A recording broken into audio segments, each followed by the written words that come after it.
Do you find yourself wondering what the 2021-2022 school year holds for our kids on an IEP? Well, I'm Valerie Abrahamian with Advocates for Angels, and today I'm going to be giving you some new information, guidelines that just came out from the U.S. Department of Education on Monday.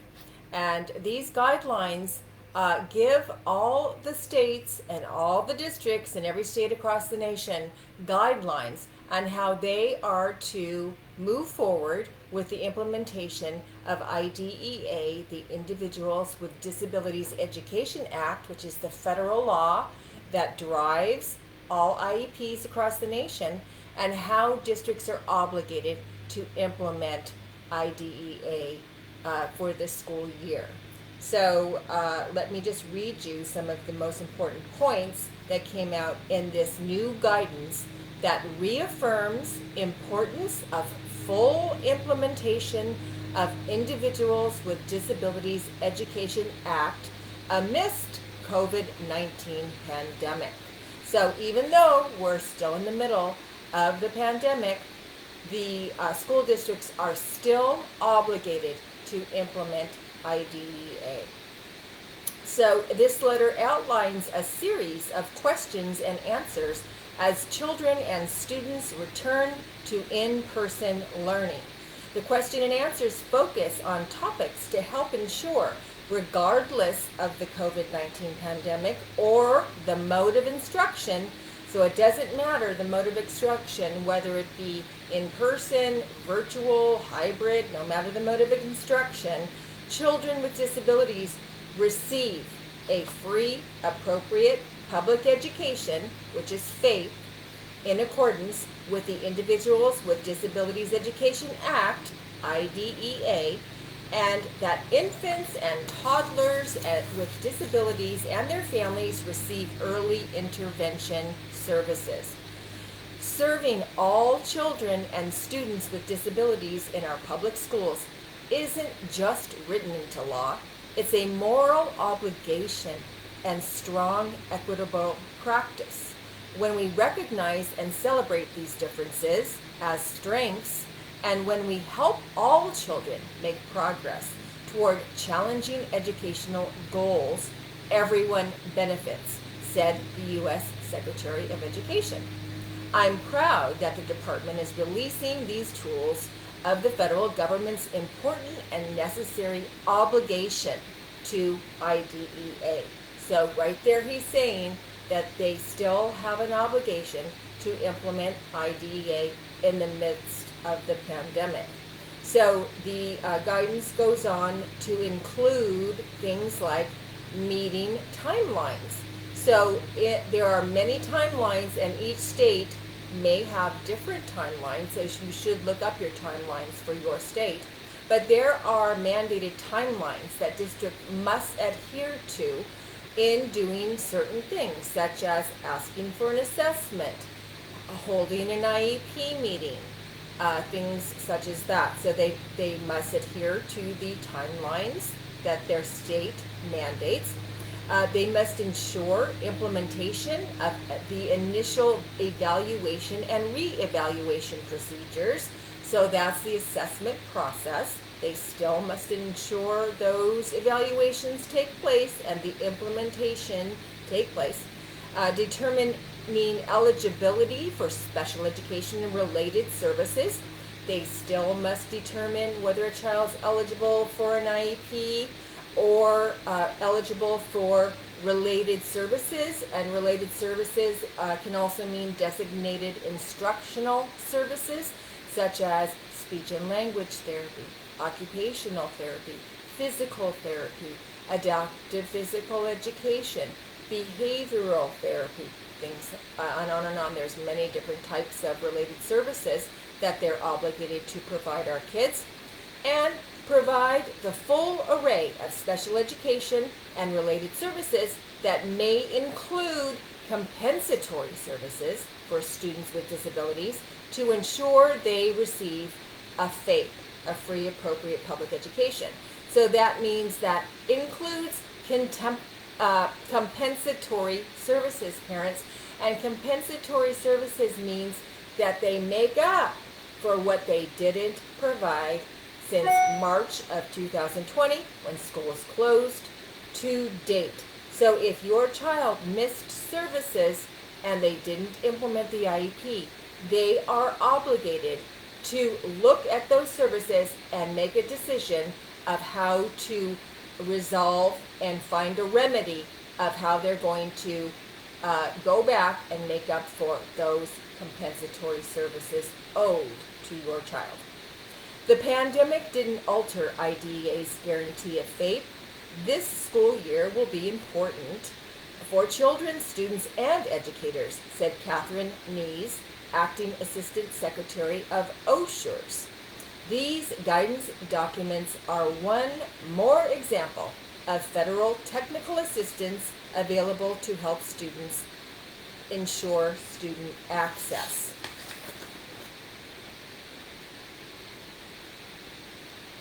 And OSHERS is the U.S. Department of Education's Office of Special Education and Rehabilitative Services. So that's what OSERS stands for. Okay. These guidance documents are one more example of federal technical assistance to help states ensure student access. So the technical assistance, they were giving lots and lots of money last year to ensure that all kids had a device to learn on virtually, and that teachers were trained how to teach online and how to provide virtual education, because most teachers weren't trained ever to do that. So that's what she's talking about.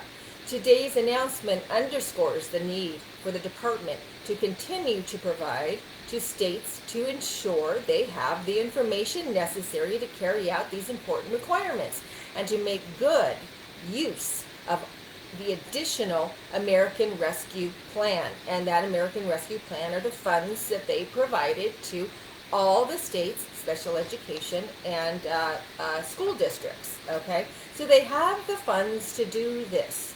So they are obligated, and there's no excuse for them not to do it.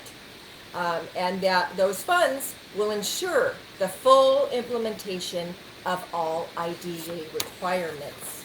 Okay, so that federal funding can support the safe and sustained return to in-person learning, and how the ARP funds can be used to support the reopening efforts. So they have the funds, they have the guidance from the U.S. Department of Education to move forward for the 2021-2022 school year in full accordance with the Individuals with Disabilities Education Act parents. So your child's IEP should not be interrupted. There should be no excuse why anything written in your child's IEP cannot be implemented or not provided. In other words, they cannot use the pandemic as an excuse to not implement your child's IEP. And that is clear guidance from the U.S. Department of Education. So last year, they said the same thing. The U.S. Department of Education said the same thing. However, parents were constantly being told, oh, we're not doing that now because we're in the middle of a pandemic. Oh, well, we can't do that right now because we're in the middle of a pandemic. Or we don't have the staffing right now because we're in the middle of a pandemic. All those were excuses, and now districts are being overloaded with having to provide compensatory services to make up for all of those things that they didn't provide last year. So I just want you to be informed, fully informed, that there is no excuses moving forward for this school year. And if they didn't provide your child anything that's documented clearly in your child's IEP that you signed, if you signed it and it's a agreed upon IEP, they have to look at compensatory services and make up for those things that they didn't provide your child last school year. So, you know, I know parents call me every day and ask me questions about Valerie, how do I get compensatory services? I asked for it and they told me that my child's not eligible for it, or they told me no, or they keep giving us excuses about the pandemic and all of these different reasons why they cannot provide an equitable education to meet their child's needs. And all of these things are in violation of IDEA and the U.S. Department of Education's guidance and guidelines. And so it's just a matter of you as the parent learning what your rights are, what the law says, and how to appeal their denials when they give you these kind of denials, which violates your parent rights, your child's rights, and your state and federal laws. And so it comes down to being fully informed, being knowledgeable, and learning these things. But how are you going to learn these things, parents? You've got to take the time, invest in learning it, okay? And that's the only way you're going to be successful. And that's why I have offered, as soon as the pandemic started last year, I created a monthly membership parent program in which I train parents how to appeal denials, how to get compensatory services, how to address other issues that are in your child's IEP, even if it doesn't relate to the pandemic, how to meet your child's needs so that they can start progressing toward their goals and they can start learning and they can be successful in their education. So the monthly membership meets twice a month, every month, with me. Online we meet and I train you on how to be successful in doing all of these things.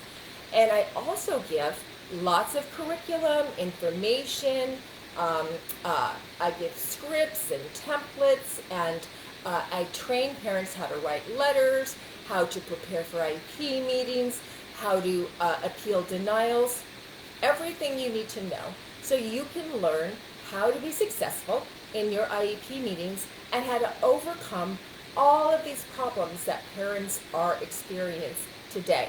So if you find yourself inadvertently complying out of fear or lack of knowledge, even though you don't agree with your local school district, then please join the Parent Brigade, because it is going to give you the tools, the training, and the courage you need to go to your IEP meeting and win. So some of the things that I do in the Parent Brigade are, it teaches parents how to take responsibility in a leadership role at the IEP table to ensure that your child receives all the appropriate accommodations that they're provided to your child so your child can progress and receive the same education as their typical developing peers. So there is no reason why your child, just because they have special needs, is not eligible or valuable enough to get educated just as the neighborhood typical developing child. That is discrimination against our kids because they have special needs. There is no reason why your child can't be educated and leave high school ready to go on after high school to go to college, get a job, and live an independent life. That's the purpose of IDEA, is to prepare kids with the skills they need to live an independent and productive life. Another thing we focus on is understanding the system and how the system uses labels.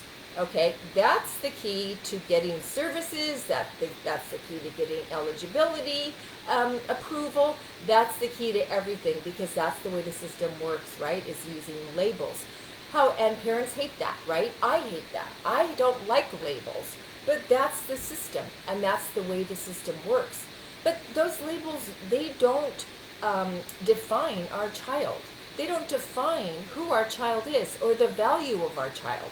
But we learn how to use those labels to our benefit in order for our child IEP to meet their needs. And that's what I teach parents how to do. Also, many parents believe that special education means that their child has to go to a special education class to get special education. And that simply is not true. Your child does not have to go anywhere special to get special education. Your child can receive special education supports and services, accommodated curriculum, whatever they need in a general education class, if that's the appropriate placement for your child. So special education is not a place. It is supports and services brought to your child, no matter what placement your child is in. So I think, parents, it's really time for you to let go of all the limiting beliefs that you might hold, thinking that it's too hard to learn to advocate, I can't navigate the system, it's too complex, I don't know what I'm doing, I don't have enough time, I'm overwhelmed with life and just having a special needs child. Because, yeah, I get it. We not only are confronted with everyday life challenges, but we also have, on top of everyday life challenges, a special needs child. So we have double duty on us, put on us as parents of a special needs child. And it's true, and every other parent of a special needs child feels the same. But that's not an excuse for us not to learn and not to be empowered and not to be fully informed on how to get what our child needs in the public school system, because it can happen, it can be done, and special education really does work when parents learn how to take an equal seat at the IEP table as an equal IEP team participant and be able to win what their child needs in their IEP. It is possible. I've been doing this for 25 years. I've attended close to 4,000 IEP meetings, and I've been training hundreds and hundreds of parents how to be successful in their IEP meeting as well. And parents, the bottom line is your child's potential in life and future after high school depends on this. So a couple other things we do in the Parent Brigade is you will be supported to take responsibility in a leadership role at your IEP table. You're going to learn how to understand what to do to resolve the problems in your child's IEP. We are going to unwrap the fears and insecurities that are holding you back. And we're going to learn how to accept and value your child just as they are and uncover the gifts and talents they have to offer the world. So, as I said before, yep, they label them, but that doesn't define our child. And that doesn't make them less valuable than any other child. And, I talk about that all the time because, I'm a mom as well of a child on the spectrum as well as a seizure disorder. And I know what it's like for them to label my child and to give me low and expectations and to tell me, put these bleak predictions on my daughter. And they told me that my daughter would never read, she would never write, she would never talk, and she'd never be successful in school.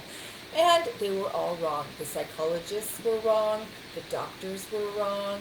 They were all wrong because Chanel graduated high school with a high school diploma with honors. And she did learn to talk, she did learn to read, she did learn to write, she had friends, and she did amazing in school. And their low, bleak predictions were all incorrect. And so I know what it's like to label our children and to lessen their value, which is discrimination, and that's the system. So when we learn what our rights are and the power that IDEA enables us to have at the IEP table, that's when we start winning. That's when our children start progressing. That's when our children start learning. And this is what I do in the Parent Brigade, is empower and train parents to go into their IEP meetings, be prepared, understand all the acronyms and all the IEP language that they talk about in an IEP. So no longer are you going to sit there and hear all this information coming at you and not understand it, not be able to follow along with the conversation, not be able to have input on what they're talking about and the decisions they're making about your child's educational career and future after high school. Those are the decisions, the gravity of those decisions that are being made at those IEP meetings, and you're not taking part in those decisions. And the law says that parents have equal input in the decision-making process, but most parents aren't having equal input because they don't understand the language. They don't understand how to appeal or disagree with these decisions when they're being made. And your rights are being violated when that's happening. So I really hope that you decide to join the Parent Brigade. I've put the link in this Facebook Live here today. Go check it out and look at it. It's only, the first month is $25 to try it out and see if you like it. And then it's $39 a month after that. And you will begin to start being successful at your child's IEP, and those sleepless nights will start to decrease because you'll start winning at your child's IEP meeting. So your child deserves an education, just like any neurotypical child deserves an education. Our children are not less than. They are valuable. They have gifts and talents to offer the world. They deserve to graduate high school with a high school diploma. They deserve to go on and have a bright future after high school, just as any neurotypical child. So I really hope to see you in the Parent Brigade, parents, and I will see you next time I have my next Facebook Live. Take care, everyone, and God bless.